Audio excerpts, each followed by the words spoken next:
Markdown, one of the most easiest and preferred markup languages for stuff like documentation and blog. I'm pretty sure that you have seen at least one README.md in GitHub or GitLab or whatever. So wouldn't it be nice if you can just turn all of those documentation into a site instead of having to write that in HTML and then CSS? So in this video, we'll be turning your README.md into a beautiful site with the help of Jekyll on GitHub pages. Jekyll is nice, but I strongly suggest you to read the documentation if you want to build your site manually. Assuming that you have a repo already available with beautiful README, go into the repo settings and turn on GitHub pages.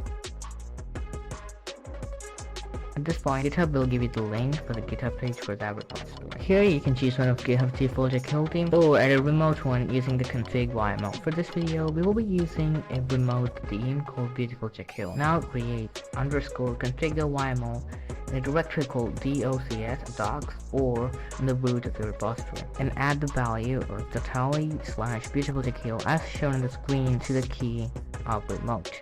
To GitHub and wait until the page build is over. Now refresh the page and you see your Markdown as a site. There are other things that Beautiful Jekyll allows to be configured. I'm not going to talk about it here. Go check out the documentation if you want to use it.